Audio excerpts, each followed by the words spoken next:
رحم اللہ من قرأ الفاتحہ۔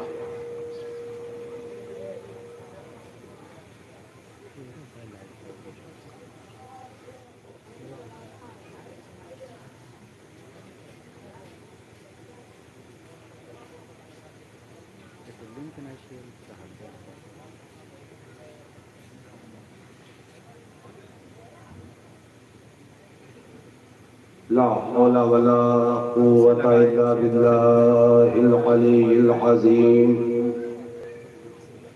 أعوذ بالله من الشيطان اللعين الرجيم، بسم الله الرحمن الرحيم۔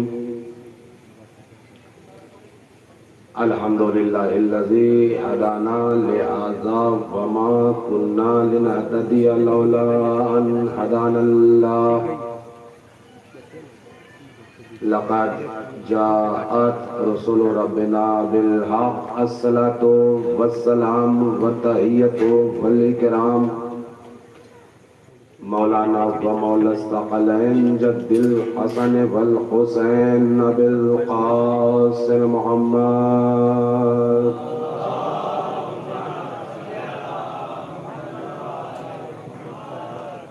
وآلہ الطیبین الطاہرین المعصومین المظلومین ولعنۃ اللہ علی اعدائہم اجمعین۔ اما بعد فقد قال رسول اللہ صلی اللہ علیہ وآلہ وسلم ان الحسین مصباح الہدی وسفینۃ النجاۃ۔ صلوات پڑھیں عظمت آل محمد پر۔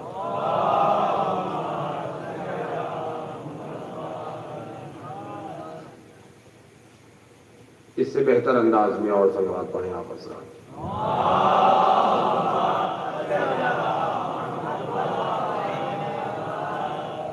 میرے محترم سامعین حضرات،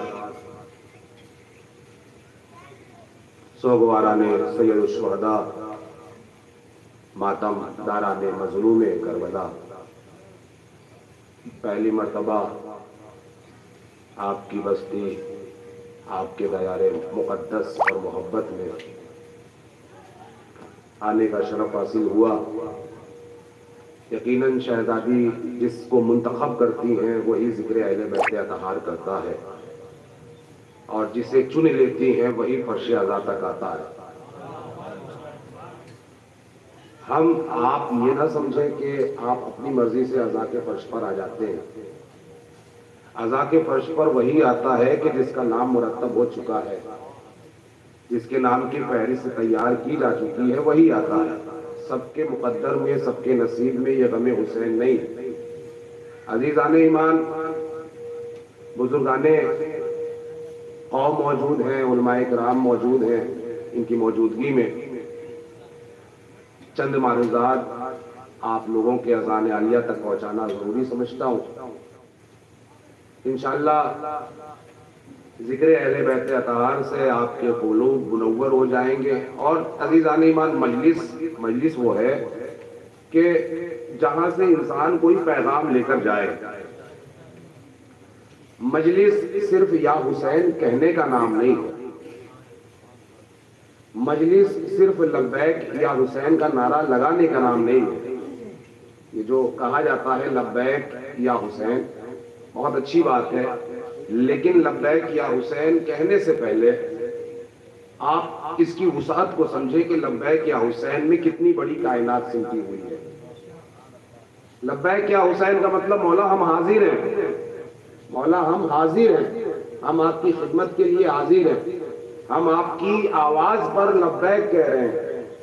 مطلب کیا ہوا کہ امام کے لیے حاضر ہیں۔ اب امام جو چاہتے ہیں، اگر امام یہ چاہتے ہیں کہ آپ ذکر توحید کریں تو ہم ذکر توحید کریں، اگر امام یہ چاہتے ہیں کہ ولایت بیان ہو تو ہم ولایت کا ذکر کریں، اگر امام چاہتے ہیں حقوق العباد ادا ہو تو ہم حقوق العباد ادا کریں، اگر امام چاہتے ہیں کہ آپ اپنے گھر میں اپنے بھائیوں سے محبت کریں تو ہم اپنے بھائیوں سے محبت کریں، اگر امام چاہتے ہیں آپ غریبوں کے حق حقوق ان تک پہنچائیں تو ہم غریبوں کا حق نہ ماریں۔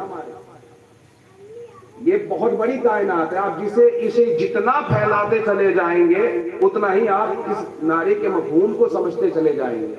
تو میں عرض یہ کر رہا تھا کہ یہ مجلسیں وہ ہوا کرتی ہے کہ جہاں سے انسان کوئی پیغام لے کر جاتا ہے۔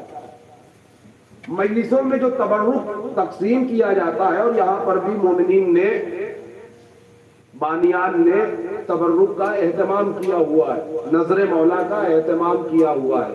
یہ تبرک ہماری جسمانی غذا ہے، لیکن یہاں جو بیٹھ کے آپ حاصل کرتے ہیں یہ روحانی غذا ہے۔ بڑی توجہ، سلامت رہیں آپ حضرات۔ یہ جو تبرک ہے یہ ہماری جسمانی غذا ہے، لیکن جو ہم یہاں بیٹھ کے سنتے ہیں، یہاں بیٹھ کے حاصل کرتے ہیں، یہ ہے ہماری روحانی غذا۔ اب عزیزان ایمان، یہاں پر آنے کے بعد میں یا کالا لباس پہننے کے بعد میں یہ اعلان کرنے کی ضرورت نہیں ہے کہ آپ شیعہ ہیں یا حسینی ہیں، یا آپ محرم منا رہے ہیں یا عزاداری سید الشہداء برپا کر رہے ہیں۔ عزیزان ایمان، محرم، عزاداری یا حسین کہنے کا نام نہیں ہے، سیاہ لباس پہننے کا نام نہیں ہے، ماتم کر لینے کا نام محرم نہیں ہے۔ محرم نام لباس بدلنے کا نہیں ہے بلکہ کردار بدلنے کا ہے۔ کردار میں اگر بدلا ہوا ہے تو سمجھ لیجئے کہ آپ سے آقا راضی ہے، آپ سے مولا راضی ہے۔ اگر کردار میں بدلاؤ نظر نہیں آ رہا ہے تو آپ سمجھیے آپ رسمیں ادا کر رہے ہیں، عبادتیں ادا نہیں کر رہے ہیں۔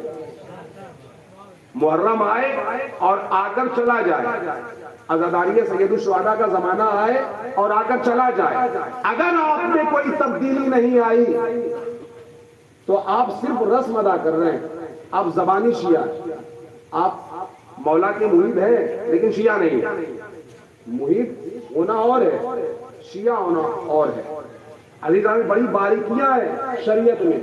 تو میں عرض یہ کر رہا تھا کہ ان الحسین مصباح الہدی، بے شک حسین ہدایت کے چراغ ہے، ہدایت کا چراغ ہدایت ہے۔ وہ سفینۃ النجات اور نجات کی کشتی ہے، کشتی نجات ہے۔ اکثر و بیشتر آپ علماء کرام سے سنتے رہتے ہیں، اور ماشاءاللہ یہاں کے امام جمعہ بھی تشریف فرما ہے، علماء کرام کی موجودگی میں پڑھ رہا ہوں، یہ میرے لیے لائق شرف بات ہوگی، اور مومنین ماشاءاللہ بیدار ہیں، سن رہے ہیں۔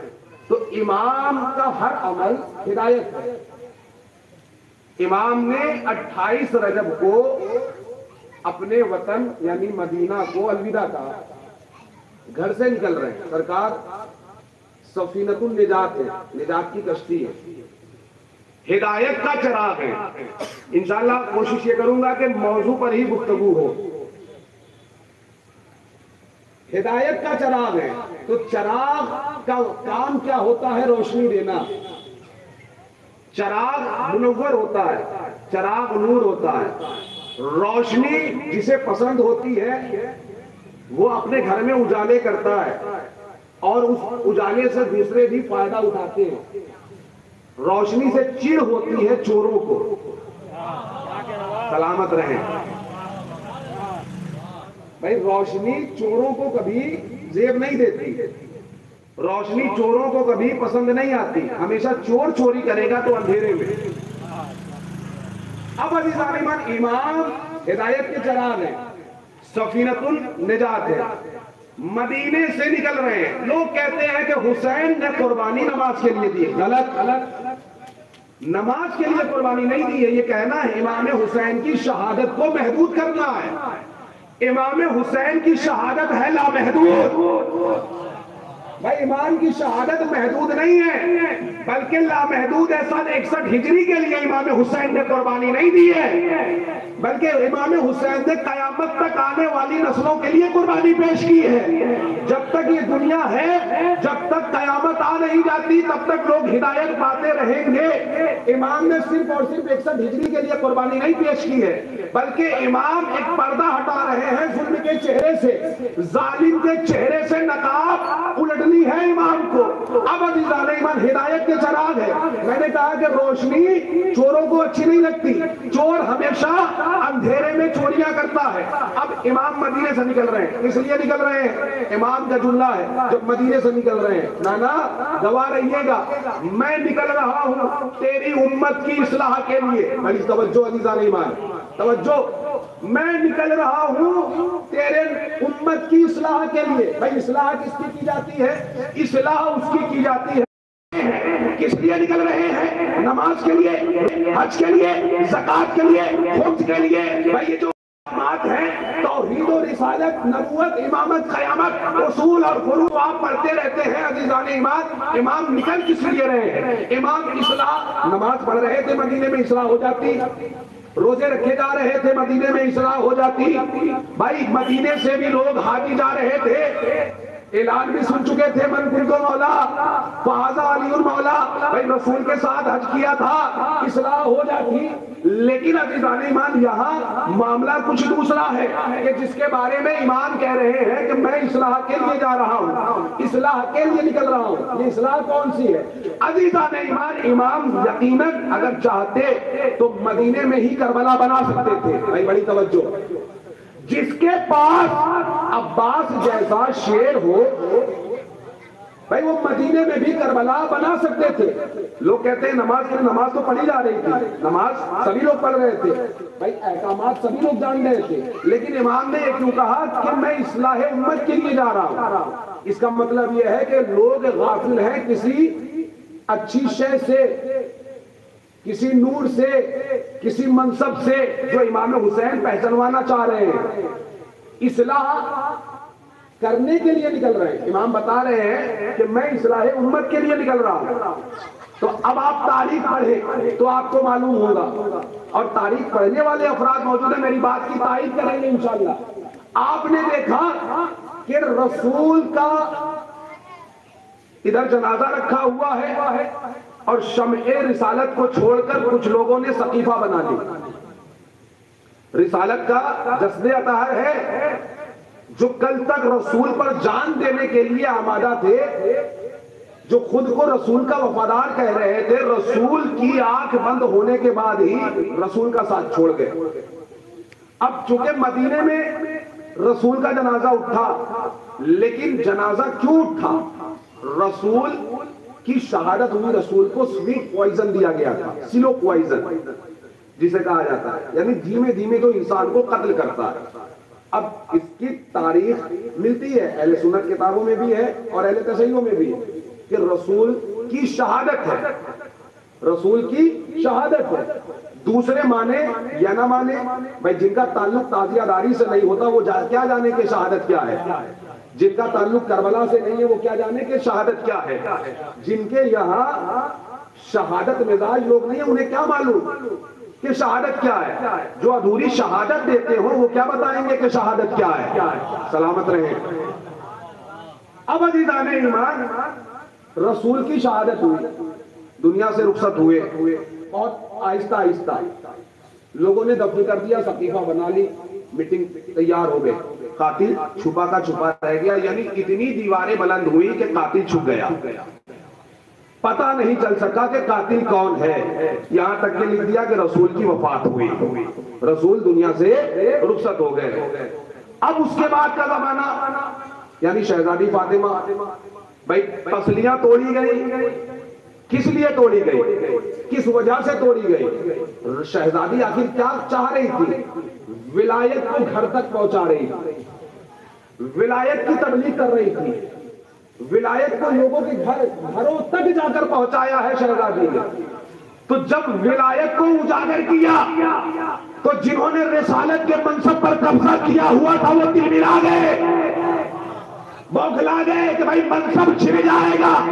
جو آواز حق کی بلند کر رہا ہے اس کی آواز کو دبا دیا گیا, دروازے پر آگ لگا دی گئی. جبکہ دروازے کا تعارف اس لیے رسول کروا رہے تھے, سلام کر کے روزانہ آ کر سلام کرتے تھے. کس لیے؟ تاکہ زمانہ پہچان جائے کہ رسول سلام کر رہے ہیں اس دروازے پر. کل کو کوئی آگ لگائے تو یہ نہ کہے کہ صاحب ہم تو جانتے ہی نہیں تھے یہ دروازہ کس کا ہے. توجہ ہے. ہم تو جانتے ہی نہیں سلام اس لیے کہ معصوم کے ہر عمل میں ہدایت ہوتی ہے. معصوم کا کوئی بھی کام حکمت سے خالی نہیں ہوتا. روزانہ سلام اس لیے کرتے تھے تاکہ کل جب دروازہ جلے تو کوئی یہ نہ کہے کہ ہم اس دروازے کی تعظیم نہیں جانتے تھے, کہ اس کی عظمت کیا ہے ہمیں معلوم نہیں تھی. ولایت کو گھر تک پہنچایا, شہادت پائی. لیکن بتائیے جنازے میں کتنے لوگ ہیں؟ بھائی گھر کے افراد ہیں یا وہ ہیں کہ جنہیں شہزادی نے بلایا ہے, وہی ہے. دفن ہو گئی. لیکن کیا تاریخ اسلام میں ان کے قاتلوں کو بتایا جا سکتا ہے کھل کے؟ بھائی گوگل تو بتائے گا, معاشرہ نہیں بتائے گا. آپ لکھیں وہ اسکل فاطمہ تو دیکھیں کیا جواب آتا ہے. گوگل بتائے گا, گوگل پر ہے. آپ سرچ کریں گے تو فوراً نام آئے گا. یہ تاریخ ہے عزیزہ نہیں مان. لیکن دیواریں اتنی بلند ہوئی کہ قاتل چھپ گیا. لوگ اسی راستے پر ہیں, یعنی سقیفہ والے راستے پر, اسی راستے پر باقی ہیں. نبی نے تبلیغ کی, چلے گئے. ولایت پہنچائی, چلے گئے. شہزادی نے ولایت پہنچائی, شہادت پائی, چلی گئی. اس کے بعد مولا کائنات ہے, سر پہ ضربت لگی, زہر سے بجھی ہوئی تلوار لگائی گئی مولا کے سر پہ. یہ زہر کہاں سے آیا تھا؟ یہ زہر کہاں سے آیا تھا؟ یہ جو بظاہر لوگ کہتے ہیں ابن ملجم نے مارا, ابن ملجم نے مارا, یہ تو ایک کٹ پتلی ہے. یہ تو بھیجا گیا تھا. لیکن اسے بھیجا کس نے تھا آج تک یہ کیوں نہیں بیان کیا جاتا؟ یہ تاریخ کیوں چھپائی جا رہی ہے؟ کیوں؟ اس لیے کہ جب تاریخ سے پردہ ہٹایا جائے گا, قاتل کے چہرے سے نقاب ہٹائی جائے گی تو بہت سے بزرگوار پکڑے جائیں گے. بھائی یہ پورا سلسلہ ہے, بھائی سلامت رہے, یہ پورا سلسلہ ہے.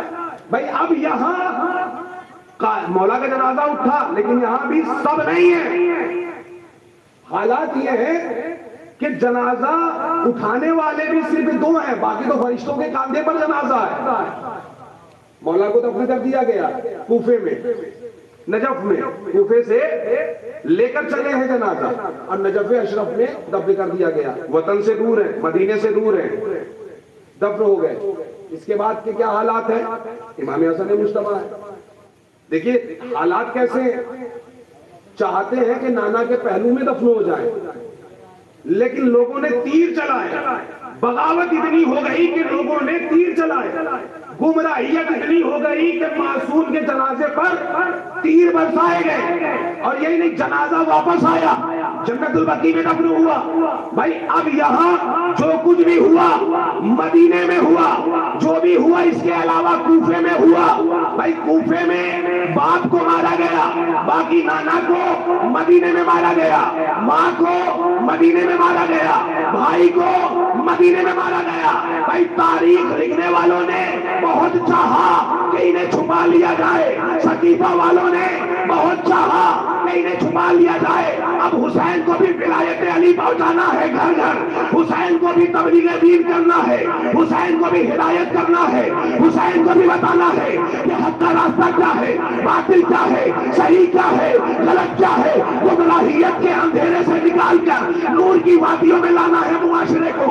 اصلاح امت کے لیے نکل رہے ہیں. اگر حسین مدینے میں تبلیغ دین کرتے, نماز کرتے, قربان ہو جاتے تو کوئی لکھ دیتا کہ صاحب مسلح پر شہید ہو گئے, بابا کی طرح مسلح پر شہید ہو گئے. لیکن حسین نے مدینہ چھوڑا. لوگ کہتے ہیں کہ حسین کو گھیر کر کربلا لایا گیا, اما حسین کو گھیر کر کربلا نہیں لایا گیا. حسین پوری یزیدیت کو گھیر کر کربلا میں لایا.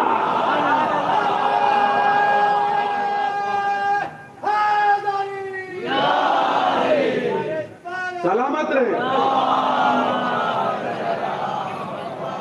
حسین پوری یزیدیت کو گھیر کر کربلا لے کر آئے ہیں. اب یہاں کربلا لے کر آئے ہیں. لوگ کہتے ہیں حسین کو گھیر, نہیں, یہ حسین کا منصوبہ تھا. یہ حسین کا منصوبہ تھا کہ اب یہاں جب میں اقدام کروں گا، جب میں قیام کروں گا تو مدینے والے بھی دیکھیں گے، کوفے والے بھی دیکھیں گے، بھائی جدھر جدھر سے میں گزرتا چلا جاؤں گا وہاں وہاں تبلیغ ولایت ہوتی چلی جائے گی، ولایت پہنچتی چلی جائے گی۔ اب جب میں ولایت کا اعلان کروں گا، تبلیغ دین کروں گا، تو سب سے پہلا کام کیا کام کروں گا؟ زمین کربلا خریدوں گا۔ بھائی یہ امام حسین ہدایت کے چراغ ہیں۔ جیسے ہی 2 محرم کو کربلا پہنچے امام علی مقام، تو سب سے پہلا کیا کام کیا ہے؟ زمین کربلا کو خریدا ہے۔ کتنے درہم میں؟ 60,000 درہم میں۔ اس میں شریکت الحسین کون ہے؟ شہزادی زینب ہے، ثانیہ زہرا صلوات اللہ علیہا، شہزادی زینب ہے۔ تو شہزادی زینب کو شریکت الحسین کس لیے کہا جاتا ہے؟ ہر شے میں امام حسین کی ہر شے میں شہزادی زینب شریک ہے۔ لہذا جب کربلا بنانے کی بات ہوئی، خریدنے کی بات ہوئی، تو شہزادی زینب نے اس میں اپنا 30,000 درہم دیا، اور 30,000 درہم امام علی مقام کے۔ رجسٹری کس کے نام ہوئی؟ شہزادے علی اکبر کے نام۔ کب پہنچے ہیں؟ 2 محرم کو۔ شہید کب ہونا ہے؟ 10 محرم کو۔ امام کو تو پہلے سے معلوم ہے نا، امام تو سب کچھ جانتے ہیں کہ کیا ہونے والا ہے، کون شہید ہونے والا ہے اور کون شہید کرنے والا ہے۔ امام کو تو سب کچھ معلوم ہے کہ ہم شہید کر دیے جائیں گے، لیکن جو مشن تھا امام حسین کا وہ کامیاب ہوا، مشن کامیاب ہوا۔ اس میں سبھی افراد موجود ہیں جن کا تعلق ثقیفہ سے تھا، جن کا تعلق شہزادی کے قاتلوں سے تھا، جن کا تعلق علی کے قاتلوں سے تھا۔ امام حسین نے پوری یزیدیت کو ایک جگہ جمع کر دیا۔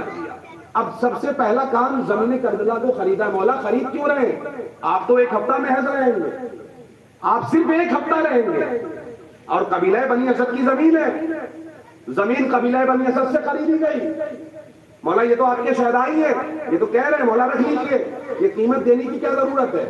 لیکن نہیں، امام کے ہر عمل میں امام مصباح الہدیٰ ہے، مصباح الہدیٰ، چونکہ ہدایت کا چراغ ہے۔ امام بتانا یہ چاہ رہے ہیں کہ دیکھو میں سن 61 ہجری کے لیے کربلا نہیں بنا رہا ہوں، سن 61 ہجری کے لیے کربلا نہیں بنا رہا ہوں۔ میں اکثر کہتا ہوں کہ ہر انسان اپنے زمانے کی کربلا میں کھڑا ہے۔ بھائی بڑی توجہ، ہر انسان اپنے زمانے کی کربلا میں کھڑا ہے، بس ضرورت یہ ہے کہ وہ اپنے زمانے کے یزید کو پہچانے، وہ اپنے زمانے کے ہرملہ کو پہچانے، وہ اپنے زمانے کے شمر کو پہچانے کہ کون ہے۔ ہر انسان اپنے زمانے کی کربلا میں ہے۔ امام حسین نے 61 ہجری کے لیے کربلا نہیں بنائی، بلکہ قیامت تک کے لیے بنائی۔ امام بتانا یہ چاہ رہے ہیں کہ میں آج زمین کربلا خرید کر پوری دنیا کو یہ بتا دینا چاہتا ہوں کہ دیکھو حسین وہ ہے کہ جس جگہ قتل ہونا ہے وہ جگہ اسے یہ گوارا نہیں کہ دوسرے کی زمین ہو۔ بڑی توجہ، یعنی حسین وہ ہے کہ اگر قتل بھی ہونا چاہتا ہے تو اپنی زمین پر، یعنی غصبی زمین پر حسین قتل نہیں ہونا چاہتا۔ دنیا والوں کو پیغام یہ دینا چاہتے ہیں حسین کہ کوئی بھی حسینی جس کا تعلق کربلا سے ہوگا وہ غاصب نہیں ہوگا۔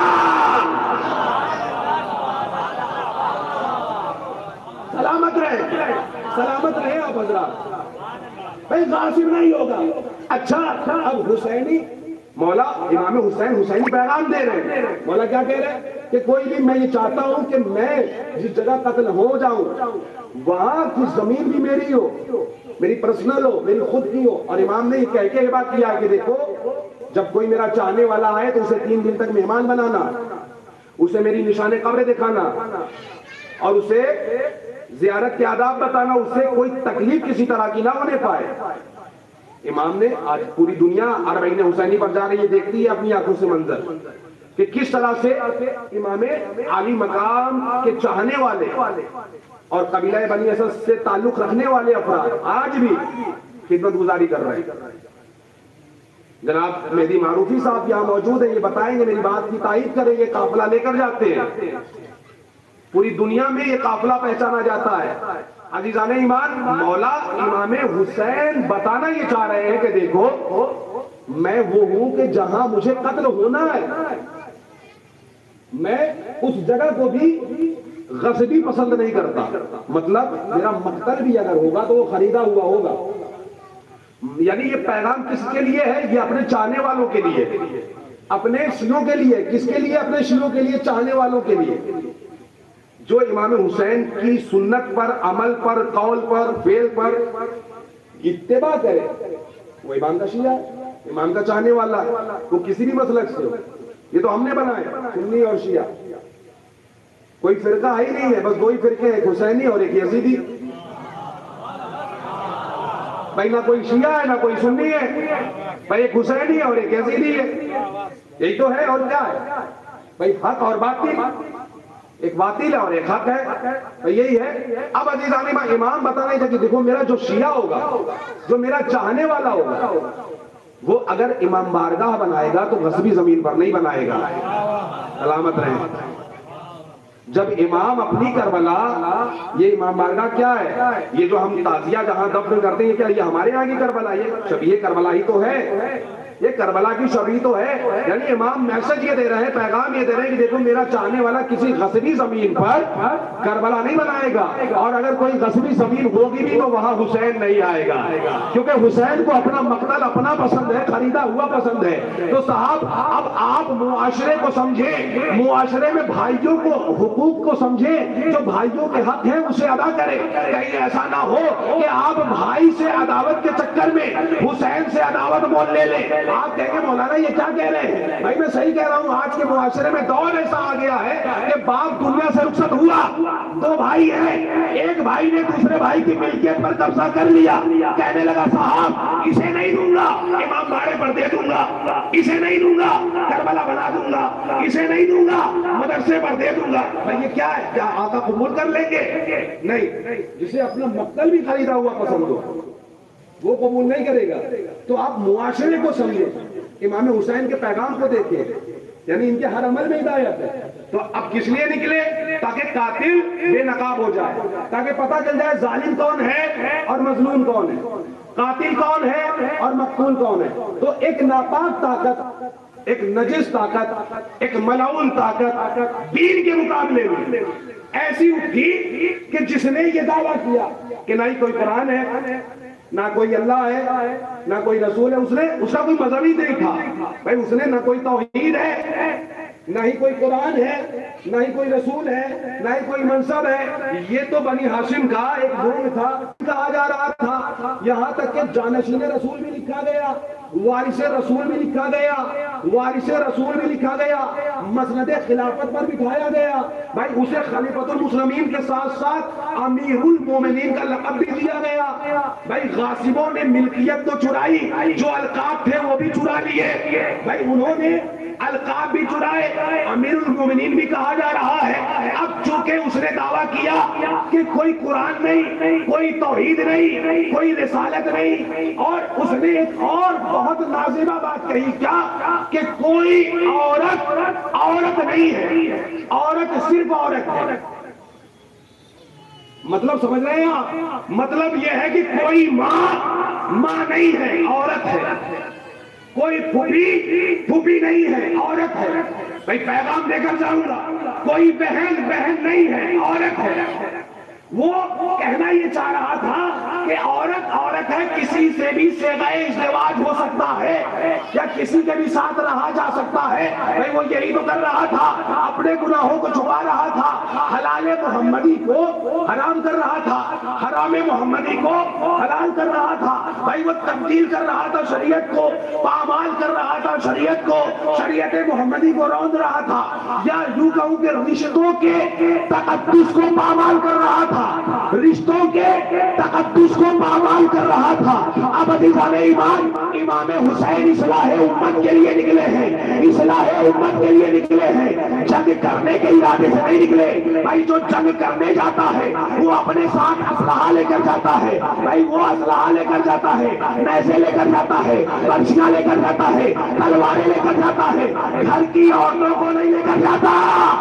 بڑی توجہ، اصلاح معاشرہ کر رہے ہیں امام علی مقام، اصلاح معاشرہ، اصلاح امت۔ وہ کیا کہہ رہا ہے؟ کوئی خاتون نہیں ہے، عورت صرف عورت ہے، رشتوں کے تقدس کو پامال کر رہا ہے۔ امام نے اس نے جس رشتے کو ٹھکرایا یا جس رشتے کو پامال کیا، وہ رشتہ امام اپنے ساتھ لے کر چلے۔ بھائی ماں حصہ بھی ہے، بہن زینب بھی ہے، پھوپھی زینب بھی ہے۔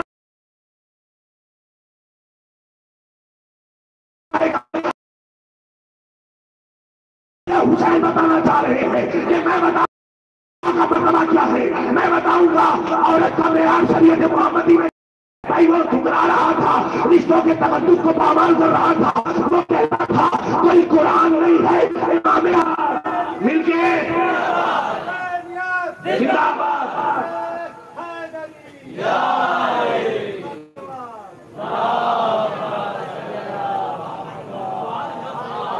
بھائی اصلاح امت کے لیے امام اپنے گھر کی عورتوں کو لے کر نکلے۔ بھائی جنگ کے میدان میں عورتوں کا کیا مقام؟ بھائی عورتوں پر تو جہاد فرض تھے، امام لے کر کیوں نکلے؟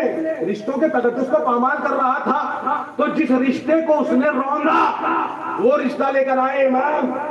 نہیں تو میدان میں 6 مہینے کے بچے کا کیا کام ہے؟ لیکن اس میں بھی ایک راز ہے، میں کہتا ہوں امام کے ہر عمل میں حکمت ہے، ہر عمل میں راز ہے۔ کل کو تاریخ لکھی جاتی کربلا کی اگر علی اصغر نہ ہوتے، کہ بھائی علی اکبر میدان کربلا میں آئے، انہوں نے جنگ کی، لہذا ہم نے اپنے بچاؤ میں اپنا ڈیفنس کیا، اپنا بچاؤ کیا اور علی اکبر مارے گئے۔ لکھ سکتا تھا نا مار رہے، کل کو تاریخ یہی لکھی جاتی۔ حسین کو باغی کہا جا رہا تھا، باغی کہہ کے اسیر شام جو کیا گیا ہے راستے میں، یہ جو نعرہ بلند ہوا ہے شام کے بازار میں، جو نعرہ بلند ہوا ہے یہی تو کہا گیا باغی کہ بغاوت کی، خروج کیا ہے۔ تو کل تاریخ یہ ہوتی، ہیڈنگ یہ ہوتی اگر علی اصغر نہ ہوتے کہ علی اکبر میدان میں آئے، انہوں نے حملہ کیا، ہم نے اپنے بچاؤ میں حملہ کیا۔ اب جو ہم نے اپنے بچاؤ میں کیا تو علی اکبر مارے گئے۔ کل کو یہ لکھا جاتا کہ عباس اپنی سواری سے چل کے آئے، چاہے ٹوٹا ہوا نیزہ ہی صحیح، لیکن عباس نے ہمارے اوپر حملہ کیا، لہذا ہم نے عباس کو قتل کر دیا۔ یہ تاریخ ہوتی کہ حسین بھی اپنی سواری سے آئے۔ بھئی میدان میں کس طرح سے جایا جاتا ہے؟ سواری سے آئے اور ہم نے نتیجے میں حملہ کیا، مارے گئے۔ بھائی تاریخ چھپ کے رہ جاتی ہے، لوگ جنگ لکھ دیتے کہ یہ جنگ کی گئی، خلافت حکومت کے خلاف جنگ کی گئی، لہذا حکومت نے قتل کر دیا، یہ کہا جاتا۔ لیکن جناب علی اصغر کو حسین کسی سواری سے نہیں لے کر گئے، بلکہ تنہا ہی وہ شہید ہے کہ جسے اپنی آغوش میں لے کر گئے ہیں، تاکہ کوئی یہ نہ کہہ سکے کہ اپنی سواری سے آیا یا نیزہ لے کر آیا یا تلوار لے کر آیا۔ اب جب بعد 6 مہینے کے بچے کی شہادت کی ہوتی ہے تو حق واضح ہو جاتا ہے۔ بھئی کسی مورخ میں یہ دم نہیں ہے کہ یہ کہہ دے کہ حسین نعوذ باللہ من ذالک حق پر نہیں، اہل حق نام ہے وہ، اہل حق خود حسین امام مظلوم۔ بھئی کیا کہہ رہا ہے یزید؟ کوئی قرآن نہیں ہے، کوئی اللہ نہیں ہے، کوئی توحید نہیں ہے، رشتوں کے تقدس کو پامال کر رہا ہے، روند رہا ہے۔ امام نے وہی رشتہ اٹھا دیا، لے کر آ گئے میدان میں، سب کو بتایا کہ میں تو یہاں قتل ہو جاؤں گا، میں یہاں قرآن کی حفاظت لوگ کے نیزہ پر کر لوں گا۔ آگے کی جو منزل ہے شریعت الحسین کہا جاتا ہے، شہزادی زینب، آگے کا جو مرحلہ ہے وہ میری بہن طے کرے گی۔ سید کا جو عنوان ہے وہ سید سجاد کے عنوان سے یہ پروگرام منعقد ہوا ہے۔ اچھا سورہ کہف کی ہی کیوں تلاوت کی مولا نے؟ اس میں بھی ایک راز ہے۔ امام پیغام یہ دینا چاہ رہے ہیں کہ سورہ کہف میں تذکرہ ہے اصحاب کہف کا۔ بھائی آپ سنتے رہتے ہیں اصحاب کہف کو مارنے کی کوشش کی کس نے؟ بادشاہ دقیانوس نے۔ بھائی بادشاہ دقیانوس نے قتل کرنے کی کوشش کی لیکن قتل نہیں کر سکا، بلکہ جو ان کے سپہ سالار تھے، یعنی جو اصحاب کہف میں سب سے بڑے سپہ سالار تھے وہ تھے میکسیملین، جو عبرانی زبان میں ہے، جو آج کے دور میں انگریزی زبان میں استعمال کیا جاتا ہے، جن کا نام میکسیملین ہے۔ جناب میکسیملین نے اپنے ساتھیوں کو لیا اور غار میں پناہ لے لی۔ اللہ نے ان کے اوپر نیند کو مسلط کر دیا، 300 سال تک سوتے رہے۔ بھائی مجھے پورا واقعہ بیان نہیں کرنا، 300 سالوں تک سوتے رہے۔ امام حسین نے انہی اصحاب کا ذکر کیا، سورہ کہف کی تلاوت کی ہے، سورہ کہف کی تلاوت کی ہے۔ سامنے 9 لاکھ کا لشکر ہے، سامنے یزیدی لشکر ہے، اور یزیدی لشکر سن رہا ہے کہ حسین سورہ کہف کی تلاوت کر رہے ہیں۔ بتا کیا رہے ہیں مولا؟ امام بتا یہ رہے ہیں کہ کل تم نے اصحاب کہف کو مارنے کی کوشش کی ہے تو اللہ نے ان کے اوپر نیند مسلط کر دی، اصحاب کہف کے اوپر نیند مسلط کر دی۔ تو عالم یہ ہوا کہ تمہیں اللہ نے اتنا بے بس کر دیا، اتنا لاچار کر دیا کہ تم سوتے ہوئے پر بھی حملہ نہ کر سکے، تم سوتے ہوئے پر بھی حملہ نہ کر سکے۔ مطلب امام بتانا یہ چاہ رہے ہیں کہ جب تم سوتے ہوئے کو نہیں مار سکتے تو حسین کو گلا کٹا کر بھی بولنا۔ بھائی سید سجاد بھی ہے، بھائی ہم ناطق قرآن ہیں، جب تم سوتے ہوئے کو نہیں مار سکتے تو ہم بیدار کو کیا مارو گے؟ ہم گفتگو کرتے ہوئے کو کیا مارو گے؟ اب عزیزان ایمان، چونکہ ولایت پہنچانی ہے گھر گھر، جہاں جہاں رشتوں کے تقدس کو پامال کیا گیا وہاں وہاں شہزادی کو جانا ہے، اور جائے گی رشتوں کے تقدس کو پامال ہونے سے بچائے گی، اور ایک پیغام دے گی کہ کس طرح سے اگر کوئی خاتون چاہے تو وہ حق کا دفاع کر سکتی ہے، ولایت کو گھر تک پہنچا سکتی ہے۔ بہت جلدی ایگزیکٹ کر رہا ہوں چونکہ دامن وقت میں گنجائش بھی نہیں ہے۔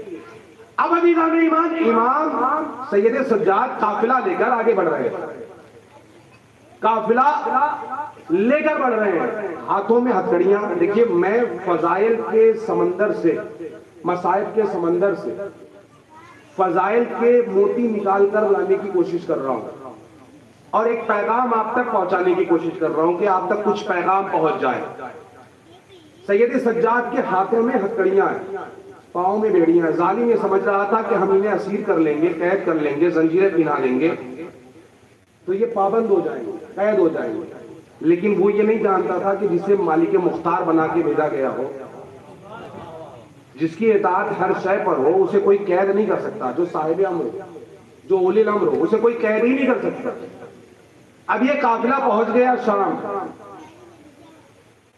اب جو شام پہنچا، امام نے یعنی سید سجاد نے قید خانہ شام کو عبادت خانہ بنا دیا، اور گریے کا یہ عالم ہے کہ امام حسین کی مظلومی کو اس طرح سے قید خانے میں بیان کیا جا رہا ہے۔ جناب سکینہ کی وہ روایت مشہور ہے کہ جو عزاداری کو فروغ دیتی ہے کہ یہ جو عزاداری بچے کر رہے ہیں یا جو ہم کر رہے ہیں، یہ زندان میں جناب سکینہ ننھے ننھے بچوں کو بلاتی تھی اور اپنے بابا کی کہانی سناتی تھی، شہادت کا واقعہ بیان کرتی تھی، تو اس میں قاضی کا نام بھی بتاتی تھی۔ تو یہ نئے بچوں کو جناب شہزادی سکینہ عزادار بنا رہی تھی، یعنی مقصد امام حسین کو زندہ کر رہی تھی۔ مقصد تو امام حسین کا یہ تھا کہ حق پہنچے۔ اب چونکہ جو بڑے لوگ تھے انہیں گمراہ کیا گیا، یعنی اگر کسی انسان کو گمراہ کرنا ہو، بہکانا ہو، گمراہ کرنا ہو، مان لیجئے کوئی 40 سال کا ہے تو اس کے مقابلے میں 40 سال 35 سال 30 سال کا ہی انسان ہوگا، اسی کے زمانے کا انسان ہوگا جو اسے گمراہ کر سکتا ہے، لیکن وہ تو گمراہ ہو گیا۔ اب اسے اگر بچانا بھی ہے تو اسی کے لیول کا انسان ہو جو بچانے والا ہو، اس سے بہتر ہو۔ اب جو آنے والی نئی پیڑھی ہے، نئی نسل ہے، انہیں گمراہیت کے راستے سے بچانا ہے، انہیں حق کے راستے پر لانا ہے۔ لہذا جناب سکینہ تبلیغ کر رہی ہیں، بچوں کے ذہن کو جھنجھوڑ رہی ہیں، انقلاب پیدا کر رہی ہیں جناب سکینہ۔ مولا سید سجاد قید خانے کو عبادت خانہ بنا کر تبلیغ دین کر رہے ہیں اور اپنا اعجاز بھی دکھا رہے ہیں۔ قید خانے میں کیسا اعجاز؟ آپ بتا رہے ہیں کہ ہم صاحب امر ہیں، زندان میں ہیں۔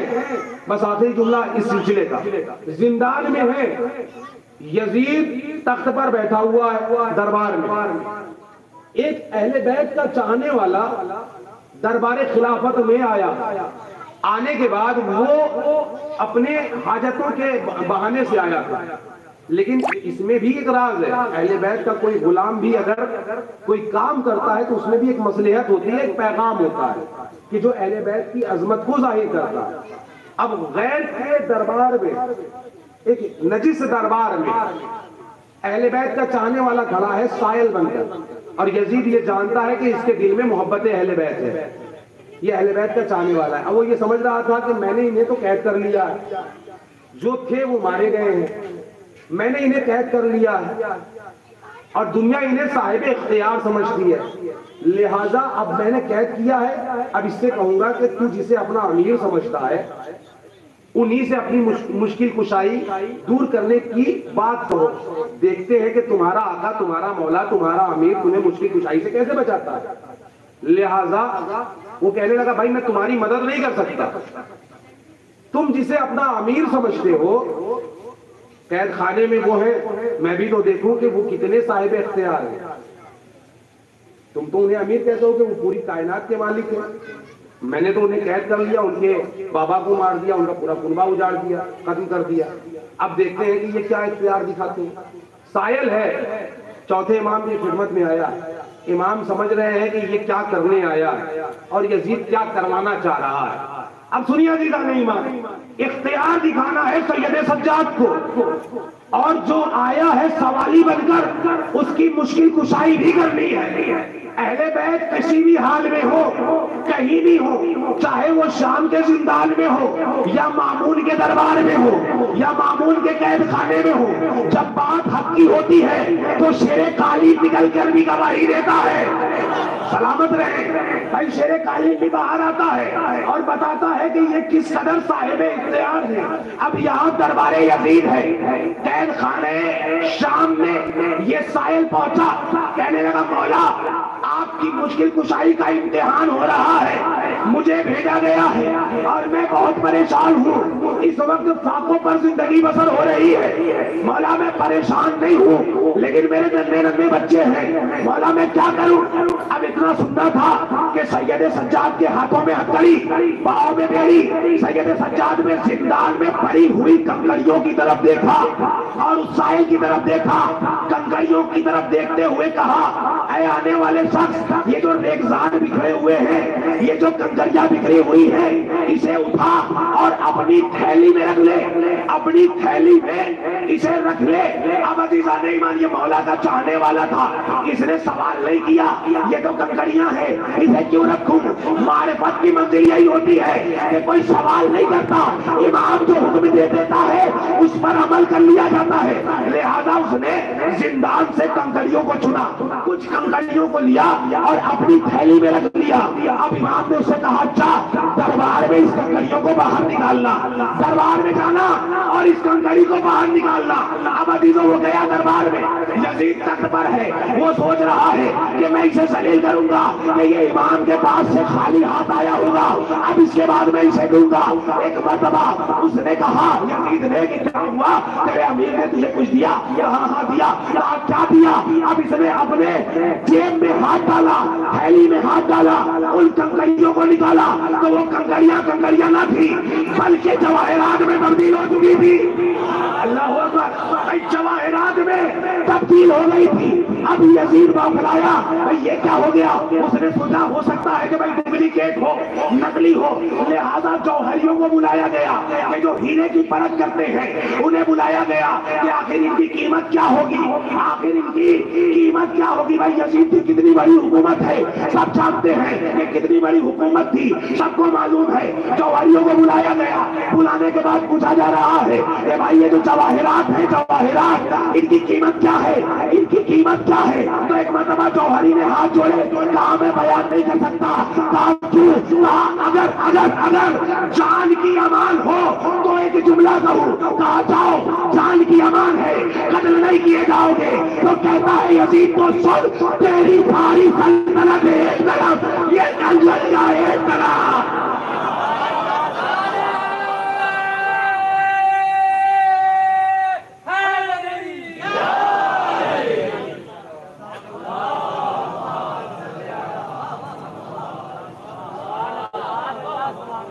یہ اختیار ہے، یہ صاحب اختیار ہے عزیزان ایمان۔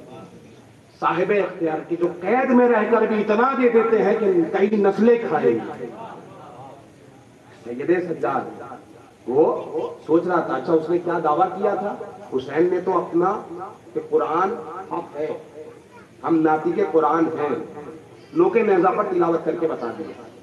اب چونکہ سید سجاد کو کس لیے بھیجا گیا, کس لیے بھیجا گیا, کیوں بھیجا گیا؟ چاہتے تو وہیں سے واپس چلے جاتے. اتنا اختیار رکھنے والا وہ کچھ بھی کر سکتا تھا, آخر کیوں بھیجا گیا ہے؟ تو ایک مرتبہ سید سجاد کو جب ہتھکڑیوں میں باندھ کر زنجیروں میں ڈال کر لایا گیا, شام کے دربار میں 700 کرسی نشین ہیں, ہر ملک کا امبیسڈر ہے, ہر ملک کا سفیر ہے جو بیٹھا ہوا ہے, ہر ملک سے بلائے گئے تھے.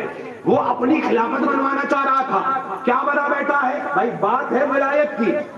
پورا جو کربلا کا واقعہ ہوا ہے یہ صرف اور صرف بغض علی میں ہوا ہے, صرف اور صرف ولایت علی کے لیے کربلا بنی ہے, ولایت کو بچانے کے لیے نہیں. تو سب لا الہ الا اللہ کہہ رہے تھے, سب محمد رسول اللہ کہہ رہے تھے. بھائی علی کے حق کو غصب کیا گیا ہے, علی کے حق کی لڑائی ہے کربلا. اب کربلا بچانے کے لیے, ولایت بچانے کے لیے, ولایت نافذ کرنے کے لیے اصل خلیفہ رسول کے اوپر یہ واجب ہو جاتا ہے کہ جب کوئی باطل پر ہو تو اسے آئینہ دکھایا جائے اور اپنا اصل چہرہ معاشرے کو دکھایا جائے. اصلاح امت کے لیے نکل رہے ہیں نا حسین, تو سید سجاد بھی اپنے زمانے کی کربلا میں حسین ہے, حسین بنا کر, سفیر حسین بنا کر وقت کا امام ہے, بھیجا گیا دربار میں. اب لوگ کہہ رہے ہیں کیا کہ یہ باغی ہے, انہوں نے جنگ کی ہے, انہوں نے عداوت کی ہے, انہوں نے قانون بدلا ہے, انہوں نے حکومت کے خلاف خروج کیا ہے, یزید کو برا بلا کہا ہے. بھائی دنیا والوں کی نظر میں تو یزید خلیفہ تھا نا بھائی, خلیفۃ المسلمین تھا, ایک ملک کا پرائم منسٹر تھا. بھائی اگر کوئی پرائم منسٹر کو برا کہے تو پوری قوم دشمن ہو جائے گی, لوگ کہیں گے کہ بھائی یہ دیش کا غدار ہے, وفادار نہیں ہے. اب عزیزان من چونکہ یہاں اپنی مظلومی کو بھی ظاہر کرنا ہے اور اپنا حق بھی لوگوں تک پہنچانا ہے, لہذا سید سجاد نے کہا اگر اجازت ہو تو میں تیرے اس لکڑی کے ڈھانچے پر جاؤں اور یہاں سے کچھ بیان کروں. بھائی ہتھکڑیوں میں ہے, بیڑیوں میں ہے جھگڑا ہوا, امبیسڈر ہے, غیر ملک سے سفیر بلائے گئے ہیں, لوگ دیکھ رہے ہیں کہ بیمار ہے, یہ کیا کہے گا. لیکن یزید سمجھ رہا تھا بیمار بھلے ہو, زنجیروں میں جھگڑا بھلے ہو, لیکن ہے ابو طالب کا لہو, بھائی ہے ابو طالب کا خون, بھائی ابو طالب کا خون ہے. یہ جب پیدا ہوتے ہیں, جب دنیا میں آتے ہیں تو چاروں صحیفے کی تلاوت کرتے ہیں. بھائی وہ جانتا ہے کہ میں غاصب ہوں, حقیقی وارث یہ ہے کہ جو زنجیروں میں ہے, لہذا منع کر رہا ہے. نہیں, اجازت نہیں ہے. اجازت ملی کیسے؟ یہ جو سفیر بیٹھے ہوئے تھے 700, انہوں نے کہا یزید تو خلیفہ ہے, تجھے ڈر کس بات کا ہے, تیرے پاس تو پاور ہے, حکومت ہے, اقتدار ہے, تخت ہے, تاج ہے, تو ڈر کیوں رہا ہے, اجازت کیوں نہیں دیتا؟ یہ تو قیدی ہے. کوئی اب تک جانتا نہیں تھا کہ یہ کون ہے, کوئی نہیں جانتا تھا کہ یہ امام ہے, یہ سید سجاد ہے. لوگوں کو بتایا تھا کہ قیدی لائے گئے ہیں, باغی لائے گئے ہیں, باغی کہہ کے تعریف کرایا جا رہا تھا. کوئی امام میں وقت کو پہچان نہیں رہا تھا کہ یہ سید سجاد ہے یا رسول کا نواسا ہے, کوئی بھی پہچان نہیں رہا تھا. اب چونکہ یہاں پہچانوانا ضروری تھا, حالت تبدیل ہو چکی تھی سید سجاد کی غم اٹھا کر. اب جب لوگوں کا اصرار بڑھا تو اجازت ملی. سید سجاد آئے, خطبہ دینا شروع کیا. مجھے خطبہ نہیں پڑھنا, لیکن امام نے جس مقصد کے تحت بھیجا ہے اس مقصد کو بیان کرنا ہے, اور چونکہ قاتل کو بے نقاب کرنا ہے. کربلا سے لے کر یعنی جو مدینے میں قاتل چھوٹ گئے تھے اور جو شام تک سلسلہ ہے, اس سلسلے کو بے نقاب کرنا تھا آقا حسین کو, کہ جو سلسلہ جا کر شام تک تھا اس سلسلے کو بے نقاب کرنا تھا آقا حسین کو. لہذا سید سجاد کو میدان سے ہوتے ہوئے شام تک بھیجا گیا. اب شام میں منبر پر آنے کے بعد سید سجاد نے خطبہ دینا شروع کیا. اب تک کوئی جانتا نہیں تھا. سید سجاد نے یہی کہا, ہم نے خدا کے بعد کہ جو مجھے جانتا ہے وہ تو جانتا ہی ہے, جو نہیں جانتا بس وہ مجھے جان لے کہ میں رسول کا بیٹا ہوں. بڑی توجہ, میں رسول کا بیٹا ہوں، میں فاطمہ کا فرزند ہوں، میں علی کا بیٹا ہوں، میں مکے کا وارث ہوں، میں بنا کا وارث ہوں، میں کتاب کا وارث ہوں، میں کعبے کا وارث ہوں. بھائی وہ کیا کہہ رہا تھا؟ بھائی میں خلیفۃ المسلمین ہوں جو تخت پر بیٹھا تھا. وہ کیا کہہ رہا تھا؟ خلیفۃ المسلمین ہوں. وہ کیا کہہ رہا تھا؟ جانشین رسول ہوں. وہ جھوٹا خلیفہ بنا ہوا تھا. سب سے پہلے رسول کے اس نواسے نے منبر سے یہی کہا کہ دنیا مجھے پہچان لے کہ میں رسول کا بیٹا ہوں، یہ رسول کا بیٹا نہیں ہے. بڑی توجہ، میں علی کا وارث ہوں، میں کتاب کا وارث ہوں، میں اس کا وارث ہوں کہ جس کا حق اس سے چھینا گیا. بس یہ سنا تو ایک مرتبہ یزید سمجھ گیا کہ بھائی یہ پول کھول رہا ہے، یہ ہمیں بے نقاب کر رہا ہے، یہ ہمارے چہرے سے نقاب الٹ رہا ہے، یہ اپنا تعارف کرا رہا ہے، یہ اپنا اختیار دکھا رہا ہے. لوگ اس کی طرف مائل ہو رہے ہیں، لوگوں کی آنکھوں میں آنسو آ رہے ہیں، لوگ میرے خلاف بغاوت کے لیے تیار ہو رہے ہیں. لہذا کیا کیا جائے؟ اذان دلوائی جائے. بھائی بنام اذان کچھ مؤذن چیخنے کھڑے ہو گئے. بھائی وہ اذان نہیں ہے کہ جو امامت کے مقابلے پہ ہو. اب کچھ مؤذن کھڑے ہوئے، تاریخ نے لکھا کہ 9 مؤذن کھڑے ہوئے، 9 لوگ کھڑے ہوئے، ایک ساتھ شور مچانے لگے اللہ اکبر کا، اللہ اکبر کا، اللہ اکبر کا شور مچا رہے ہیں. لیکن سید سجاد تاریخ ہے، کوئی کہہ دے کہ سید سجاد چپ ہو گئے ہو. اللہ اکبر جب کہا گیا ہو تو سید سجاد چپ ہو گئے ہو. کوئی کہہ دے سید سجاد بول رہے ہیں، کہہ رہے ہیں. اس کے بعد جب رسالت کی گواہی گونجی ہے، خاموش ہوئے. خاموش اس لیے ہوئے ہیں، چپ اس لیے ہوئے ہیں کہ بات اپنے مطلب کی تھی، جو پہنچانا تھا وہ بات اپنے مطلب کی تھی. لہذا امام خاموش ہے. اب عزیزان ایمان، اللہ اکبر پہلا کیا اس کا تھا؟ کوئی توحید نہیں ہے. بڑی توجہ، جو تخت پر بیٹھا تھا کوئی توحید نہیں ہے. امام نے اسی کے دربار میں اللہ اکبر کا نعرہ گجوایا. اس نے کہا کوئی رسالت نہیں ہے. امام نے رسالت کی گواہی دلوائی. اب امام خاموش ہوئے. اب امام نے خاموش ہونے کے بعد مخاطب ہوئے کس کی طرف؟ یزید کی طرف. یزید سے بولے کیا کہ یزید یہ بتا، یہ جو ابھی گواہی دی گئی ہے اذان میں، یہ تیرے نانا کا نام ہے یا میرے نانا کا؟ بڑی توجہ، یہ تیرے نانا کا نام ہے یا میرے نانا کا؟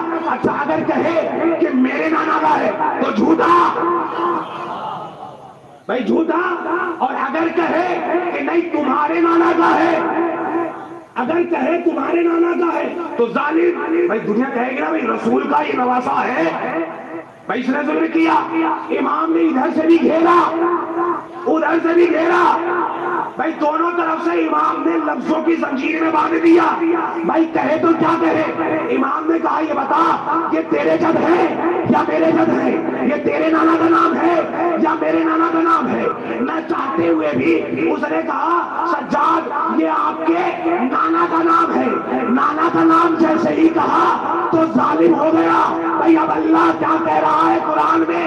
جناب ابراہیم کی امامت کے بعد جب سوال ہوا کہ کیا یہ عہدہ میری ذریت میں ہوگا ومن ذریتی، تو اللہ نے کیا کہا؟ قالا لا ینال عہد الظالمین، یہ عہدہ ظالموں تک نہیں جائے گا.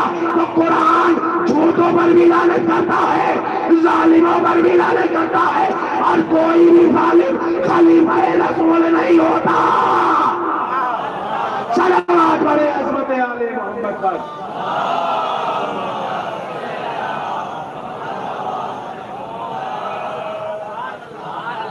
امام نے بتایا کہ یہ خلیفہ ولیفہ نہیں ہے، یہ جھوٹا بھی ہے، ظالم بھی ہے. اور قرآن کی روشنی میں ظالم کبھی خلیفہ نہیں ہوتا، بے نقاب ہو گیا. سید سجاد نے رسالت پہنچائی، ولایت پہنچائی، امامت پہنچائی، اپنا ثابت کرایا.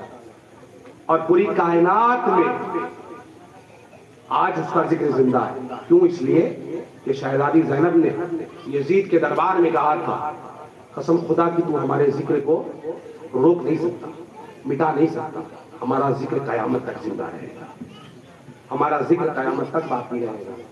آج مولا کے عزادات پرسہ پیش کرنے کے لیے جمع ہوئے ہیں، آج حسین کے چاہنے والے پرسہ پیش کرنے کے لیے جمع ہوئے ہیں. یہ ذکر ہو رہا ہے، یہ اسی ذکر کا صدقہ ہے، یہ شہزادی کا صدقہ ہے، سید سجاد کا ذکر ہو رہا ہے. عزیزان ایمان، امام سجاد پر جو مصیبتیں ہوئی ہیں وہ کوئی بیان نہیں کر سکتا. یہ جو ہم تک مقتل پہنچا ہے یہ بھی غیر سے پہنچا ہے. ہمارے کتابوں کو، ہمارے کتابیں لکھنے والوں کو، تاریخ لکھنے والوں کو قتل کر دیا گیا، کتابیں جلا دی گئی. یہ جو مقتل ہے یہ مقتل بھی ہمیں غیر سے ملا ہے. اب سوچیے عزیزان ایمان، کتنی مصیبتیں ہوئی ہیں کہ حقیقتوں کو بھی چھپایا گیا. لیکن شہزادی زینب نے کہا تھا فرش عذاب بچھا کر کہ تو ہمارے ذکر کو روک نہیں پائے گا، ہمارا ذکر تا قیام قیامت باقی رہے گا. اب عزیزان ایمان، سید سجاد نے جو مصیبتیں اٹھائی ہیں وہ کوئی بیان ہی نہیں کر سکتا کیا کیا مصیبتیں ہوئی. بس سن لیجیے مختصراً. مولا امام سجاد کربلا کے میدان میں ہیں. 11 محرم نمودار ہوئی، ہاتھوں میں ہتھکڑیاں ہیں، پاؤں میں بیڑیاں ہیں. سید سجاد کو اسیر کر کے اس مقام سے لے جایا جا رہا ہے. دیکھیں درد کتنا دیا ہے سید سجاد کو کہ جہاں پر بابا کا بے گورو کفن لاشا پڑا ہوا تھا، جہاں پر علی اکبر کا پامال لاشا پڑا ہوا تھا، جہاں پر وارثوں کے لاشیں بکھرے پڑے تھے، اس مقام سے گزارا جا رہا ہے. شہزادی زینب کے ہاتھوں میں بھی رسیاں بندھی ہوئی ہیں. شہزادی زینب نے دیکھا ایک عجیب منظر کہ بابا کے جنازے کے قریب سے سجاد گزر رہا ہے، لیکن سجاد کے چہرے کا رنگ متغیر ہو رہا ہے، رنگ تبدیل ہو رہا ہے. کہیں ایسا نہ ہو کہ اس عالم غربت میں یہ بیمار دنیا سے رخصت ہو جائے. سجاد کا غم منانے کے لیے آئے ہیں آپ حضرات. شہزادی کی خدمت میں پرسہ پیش کرنا ہے. یقیناً شکستہ پہلو بی بی آئی ہوگی، اپنا رومال پھیلائے صدا دے رہی ہوگی، اے میرے بیٹے کے ماتمدار، اے حسین کے عزاداروں، مجھے چند قطرے آنسوؤں کو دے دو، اس لیے کہ یہ حسین کے لیے مرہم ہے. عزیزان ایمان، سید سجاد کے چہرے کا رنگ متغیر ہونے لگا. شہزادی زینب نے دیکھا تو اپنے آپ کو ناکے کی بلندی سے زمین پر گرا دیا. اللہ اکبر، ہاتھ بندھے ہوئے ہیں. عزیزوں، اگر کوئی بلندی سے گرتا ہے تو سب سے پہلے اپنا ہاتھ زمین پر ٹیکتا ہے، لیکن جس کے ہاتھ پسے گردن بندھے ہو، ارے وہ ناکے کی بلندی سے گرا ہوگا تو کس طرح سے شہزادی زینب زمین پر آئی ہوگی. عزیزوں، شہزادی زینب ایسے ہی آئی کہ جیسے عباس گھوڑے کی زیر سے زمین پر آئے تھے. جزاک اللہ. آپ کی آنکھیں نم ہو رہی ہیں عزیزوں. خدا آپ کی ان آنکھوں کو اس وقت تک نہ بند کرے جب تک کہ آپ کربلا کی زیارت سے مشرف نہ ہو جائے. اب جو شہزادی زینب زمین پر گری، سید سجاد نے پلٹ کر دیکھا کہ بوبی اماں زمین پر گر گئی. کہا بوبی اماں کیا ہوا؟ کہا سید سجاد، کیا اس عالم غربت میں تم ہمارا ساتھ چھوڑ جاؤ گے؟ کہا بوبی اماں آپ نے انصاف نہ کیا. ارے وہ بیٹا کیسے برداشت کرے کہ باپ کا جنازہ سامنے پڑا ہو اور جوان بیٹا موجود ہو اور اتنا بے بس ہو کہ جنازہ بھی نہ اٹھا سکے. جزاک اللہ، جزاک اللہ. عزیزان ایمان، اسیر کر کے دیار بدیار پھرایا جا رہا ہے، باغی کہا جا رہا ہے. کوئی اپنے چھتوں سے آگ پھینک رہا ہے تو کوئی گرم گرم پانی پھینک رہا ہے. سید سجاد کے گلے میں توقے خاردار ہے. عزیزان ایمان، توقے خاردار ہے.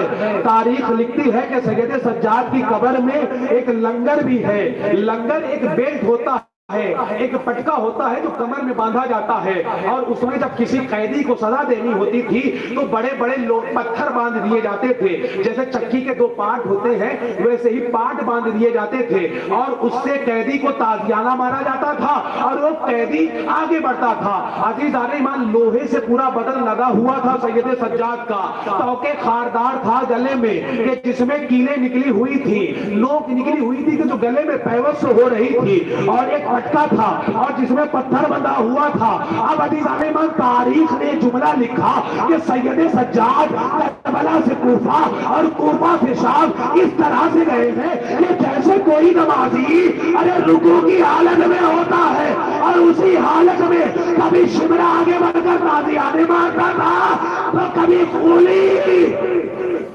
جزاک اللہ، جزاک اللہ.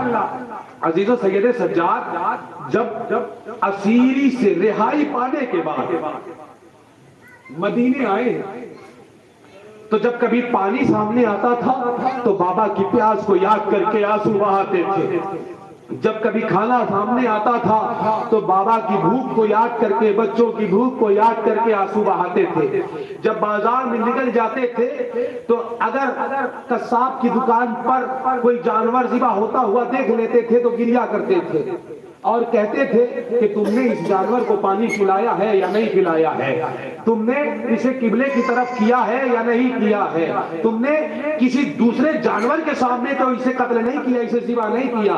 عزیزانی من جب تلک زندہ رہے، آنسو بہاتے رہے، روتے رہے۔ ایک دن منہال نے پوچھ لیا، مولا آپ کب تک آنسو بہائیں گے، آپ کب تک روئیں گے، آپ کی شہادت میراث ہے۔ امام نے کہا یقیناً شہادت میراث ہے، لیکن ماؤں بہنوں کو بے ردا شام کے بازار میں پھرایا جانا یہ میراث نہیں ہے۔ اللہ اکبر۔ عزیزان ایمان، امام سے جب سوال ہوتا تھا مولا سب سے زیادہ آپ پر مصیبت کہاں گزری، تو مولا کہتے تھے الشام الشام الشام، مولا شام شام کہہ کر روتے تھے۔ آخر وجہ کیا ہے کہ مولا شام شام کہہ کر روتے ہیں؟ مولا سے سوال کیا گیا، مولا آپ کا قافلہ، آپ کا بھرا گھر، آپ کا کنبہ کربلا کے میدان میں اجڑا ہے، ارے کربلا میں آپ کے علی اکبر کے سینے پہ برچھی لگی، کربلا میں آپ کے بھائی قاسم کے لاشے کو پامال کیا گیا، ارے کربلا میں آپ کے بابا کو قتل کیا گیا، آپ کا سب کچھ کربلا میں لوٹا ہے، آپ کے تبرکات کربلا میں لوٹے گئے ہیں، ارے آپ کو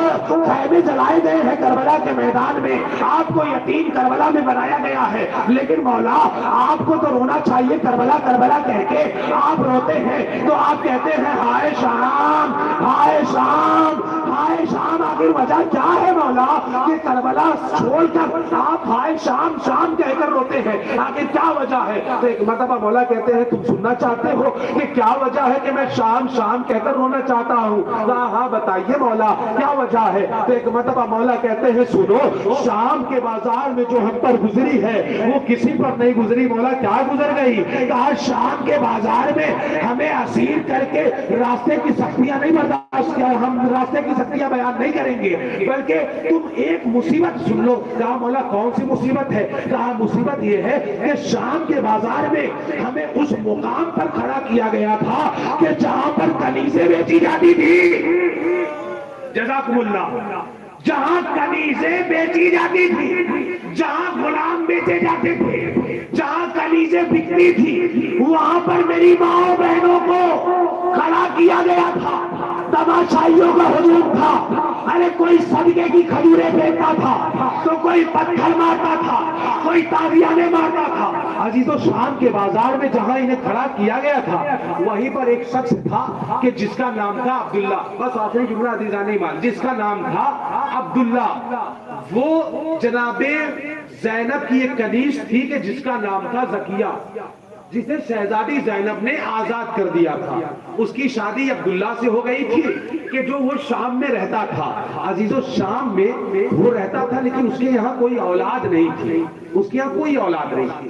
زکیہ کا یہ کہنا تھا بی بی اگر اللہ نے مجھے کوئی اولاد دی تو میں اپنی اولاد کو آپ کی خدمت میں دے دوں گی، یعنی جس طرح سے میں نے آپ کی خدمت کی ہے اسی طرح سے میرا بچہ یا بیٹی جو بھی ہوگا اللہ کی طرف سے وہ آپ کی خدمت کرے گا۔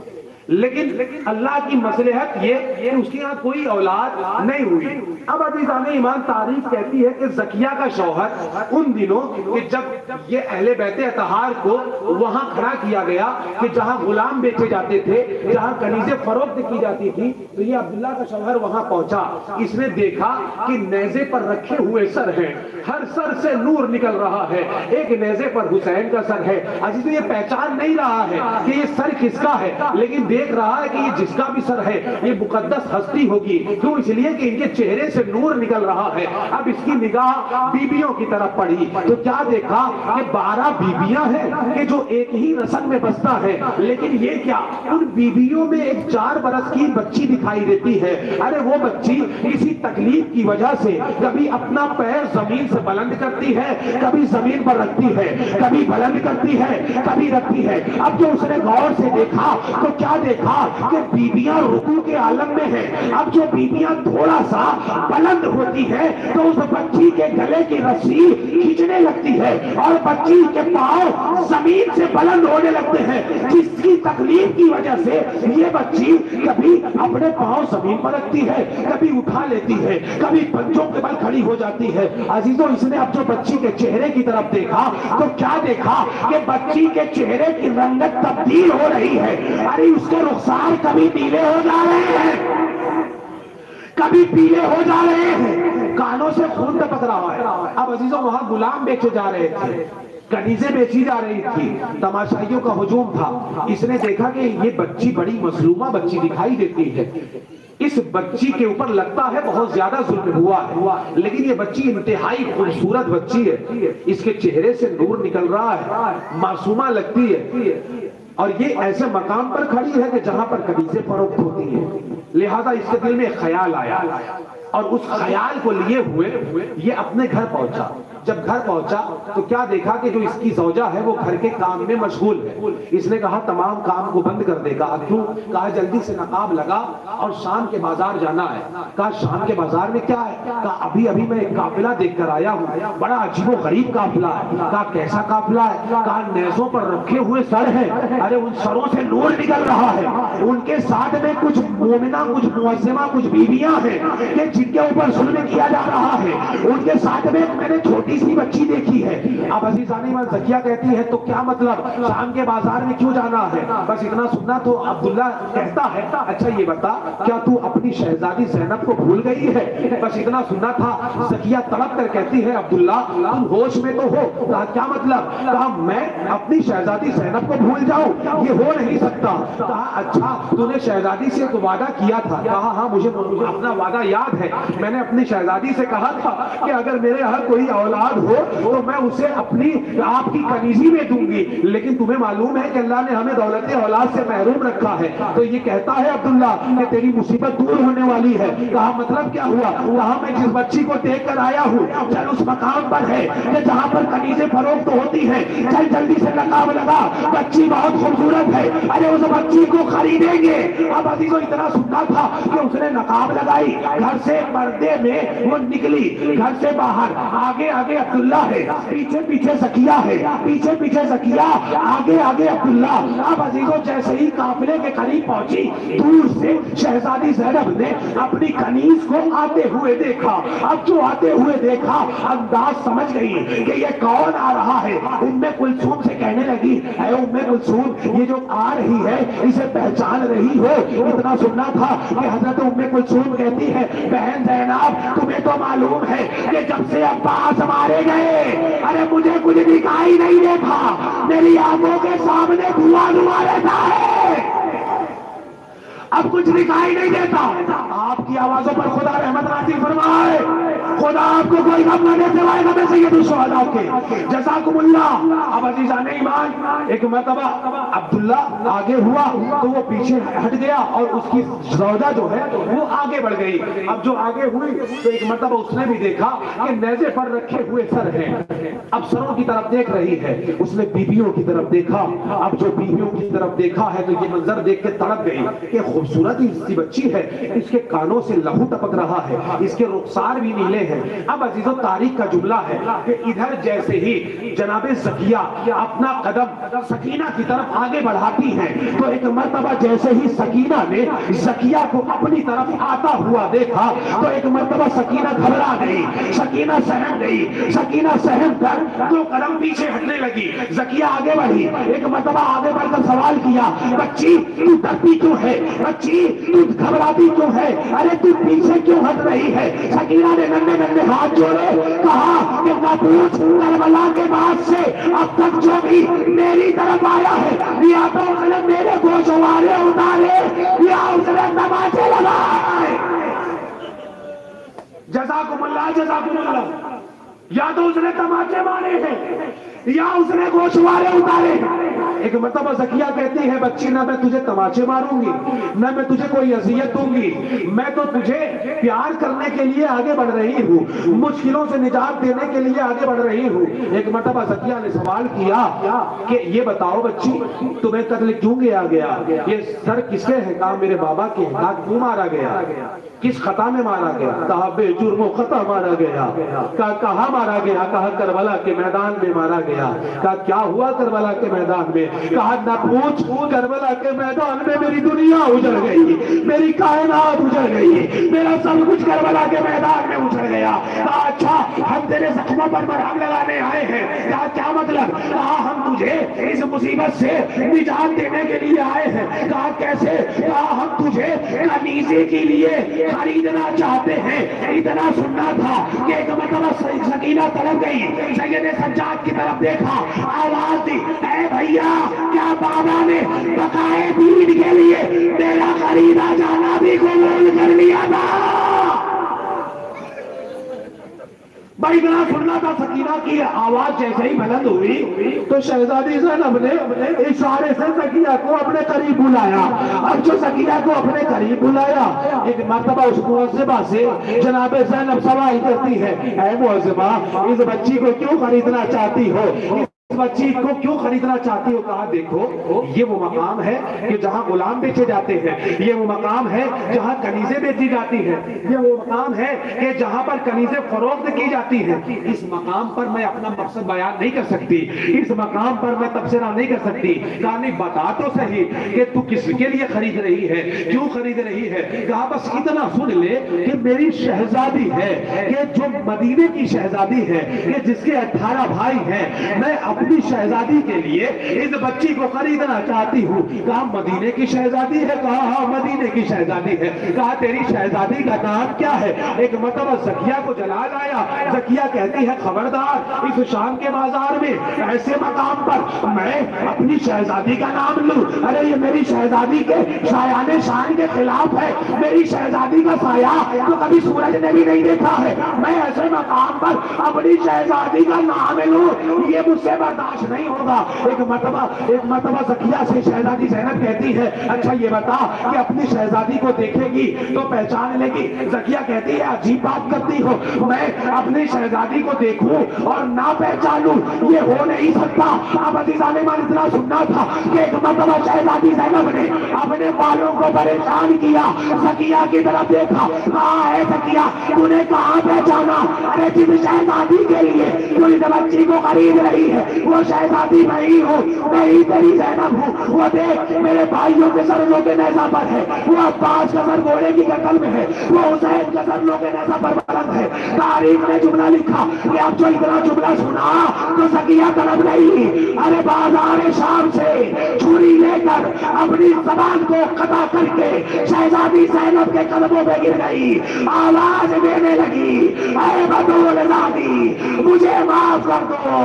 تاریخ نے جملہ لکھا کہ اس کی یہ آواز صحرائے شام میں، شام کے بازار میں گونجتی رہی، اے بطول زادی مجھے معاف کر دو، مجھے معاف کر دو، مجھے معاف کر دو۔ انا للہ و انا الیہ راجعون۔ رزم بقضائہ و تسلیما لامرہ وسیعلم الذین ظلموا ای منقلب ینقلبون۔ بارے الہ تجھے محمد و آل محمد کا واسطہ ہماری اس عبادت کو قبول فرما۔ بارے الہ تجھے محمد و آل محمد کا واسطہ بانیان پروگرام کی تمام نیک دلی حاجت کو قبول فرما۔ پروردگار تجھے محمد و آل محمد کا واسطہ جتنے بھی مومنین یہاں عزا کے فرش پر تشریف فرما ہیں اور جو مومنین اس مجلس کو سن رہے ہیں، اس ذکر میں شامل ہوئے ہیں، اور جو مومنات جو میری مائیں بہنیں تشریف فرما ہیں، پروردگار انہیں مقامات مقدسہ کی زیارت سے مشرف فرما۔ پروردگار تجھے محمد و آل محمد کا واسطہ جو بے اولاد ہیں انہیں اولاد صالح عنایت فرما۔ پروردگار تجھے محمد و آل محمد کا واسطہ ہے ہمیں سیرت اہل بیت اطہار علیہ السلام پر عمل کرنے کی توفیق عنایت فرما۔ پروردگار تجھے محمد و آل محمد کا واسطہ ہے جہاں جہاں بھی شیعان حیدر کرار ہیں ان کی جانوں مالوں عزت و آبرو کی حفاظت فرما۔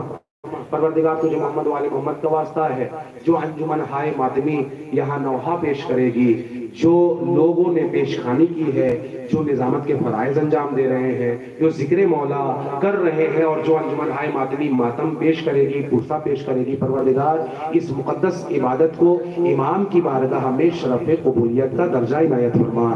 پروردگار ہمارے علماء ذوی الاحترام کا سایہ ہمارے سروں پر باقی رکھ، امام زمانہ کے ظہور میں تعجیل فرما، اور ہمیں ان کے اعوان و انصار میں شمار فرما۔ ربنا تقبل منا انک انت السمیع العلیم برحمتک یا ارحم الراحمین۔ ماتم حسین۔